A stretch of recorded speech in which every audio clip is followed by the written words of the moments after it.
महाराज की जय। प्रबोधनी एकादशी, कार्तिक शुक्ल पक्ष एकादशी। श्री कृष्ण भगवान ने कहा कि हे अर्जुन, तुम मेरे बड़े ही प्रिय सखा। अब मैं तुम्हें पापों का नाश करने वाली तथा पुण्य और भक्ति और मुक्ति को देने वाली प्रबोधनी एकादशी की कथा सुनाता हूँ। श्रद्धा पूर्वक सुनो। इस संबंध में मैं तुम्हें नारद और ब्रह्मा जी के बीच हुए वार्तालाप को सुनाता हूँ कि एक बार नारद जी ने ब्रह्मा जी से पूछा कि हे पिता, प्रबोधनी एकादशी के व्रत का क्या फल है? आप कृपा करके मुझे ये सब विस्तार पूर्वक बताएं। ब्रह्मा जी बोले कि हे पुत्र, कार्तिक मास के शुक्ल पक्ष की प्रबोधनी एकादशी के व्रत का फल 1 सहस्त्र अश्वमेध और 100 राज सूर्य यज्ञ के फल के बराबर होता है। नारद जी ने पूछा कि हे पिता, एक संध्या को भोजन करने से, रात्रि में भोजन करने से तथा पूरे दिन उपवास करने से क्या क्या फल मिलता है, आप समझाइए। तो ब्रह्मा जी बोले कि हे नारद, एक संध्या को भोजन करने से 2 जन्म के तथा पूरे दिन उपवास करने से 7 जन्म के पाप नष्ट हो जाते हैं। जिस वस्तु का त्रिलोक में मिलना दुष्कर है, वह वस्तु भी प्रबोधनी एकादशी के व्रत से मिल जाती है।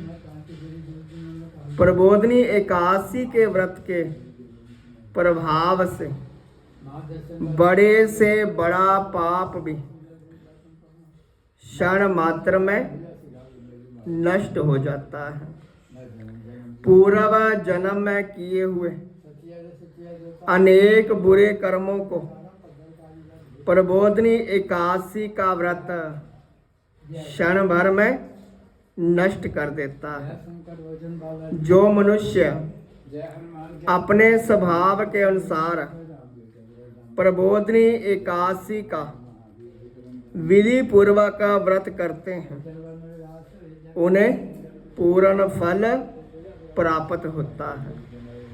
हे पुत्र, जो मनुष्य श्रद्धा पूर्वक इस दिन थोड़ा भी पुण्य करते हैं, उनका ये पुण्य पर्वत के समान अटल हो जाता है। जो अपने हृदय के अंदर ही ऐसा ध्यान कर लेते हैं कि मैं प्रबोधनी एकादशी का व्रत करूंगा, उनके 100 जन्म के पाप भी नष्ट हो जाते हैं।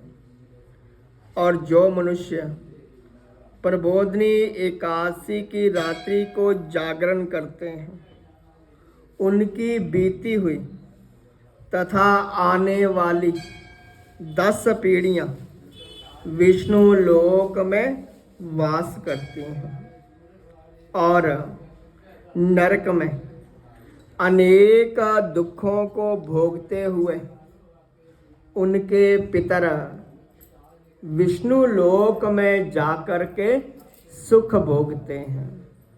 हे पुत्र, ये सारे पाप खत्म हो जाते हैं।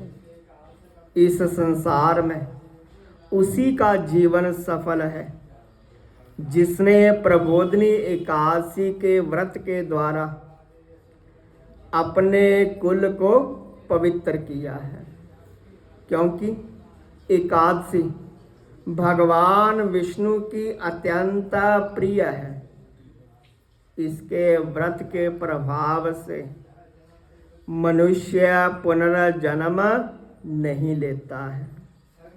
इस व्रत के प्रभाव से कायिक, वाचिक, मानसिक तीनों प्रकार के पाप नष्ट हो जाते हैं।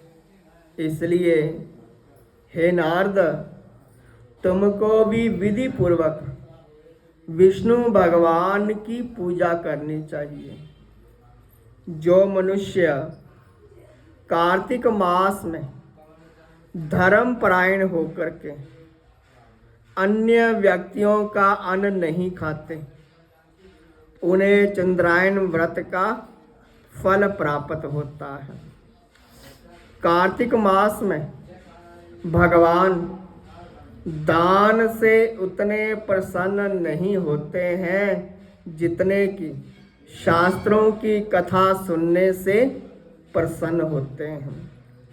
कार्तिक मास में जो मनुष्य भगवान की कथा को थोड़ा बहुत पढ़ते हैं या सुनते हैं, उन्हें 100 गायों के दान का फल मिलता है। ये सुन करके नारद जी बोले कि हे परमपिता, अब आप एकादशी के व्रत का विधान कहिए और कैसा व्रत करने से कैसा पुण्य मिलता है वो भी समझाइए।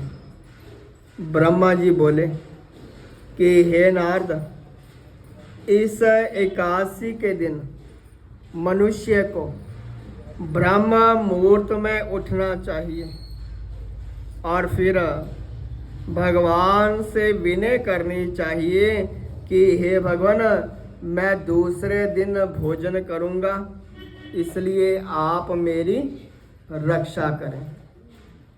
इस प्रकार विनय करके भगवान की पूजा करनी चाहिए और व्रत आरंभ करना चाहिए। इस प्रकार जो मनुष्य ऐसा पूजन करता है और जो मनुष्य इस महीने में तुलसी जी का दर्शन करते हैं, छूते हैं, ध्यान करते हैं, वे 1000 कोटि युग तक भगवान के घर में ही रहते हैं। और जो मनुष्य फूलों से उनका पूजन करते हैं, उन्हें श्वेत दीप में स्थान मिलता है। इस प्रकार रात्रि में भगवान की पूजा करके प्रातःकाल शुद्ध जल से नदी में स्नान करना चाहिए और फिर भूमि पर शयन करना चाहिए। हो सके तो मौन धारण करना चाहिए। जो इस कार्तिक महीने में नमक त्यागते हैं, उन्हें शक्कर का दान करना चाहिए। और जो मनुष्य प्रतिदिन भगवान की कथा को सुनते हैं तथा एकादशी के दिन विधि पूर्वक पूजन करते हैं, उन्हें अनंत सुख प्राप्त होता है और अंत में स्वर्ग को चले जाते हैं। जो मनुष्य चतुर्मास्य व्रत को बिना किसी विघ्न के पूरा कर देते हैं, उन्हें दोबारा जन्म नहीं मिलता है। और जिन मनुष्यों का व्रत खंडित हो जाता है, उन्हें दोबारा प्रारंभ कर लेना चाहिए।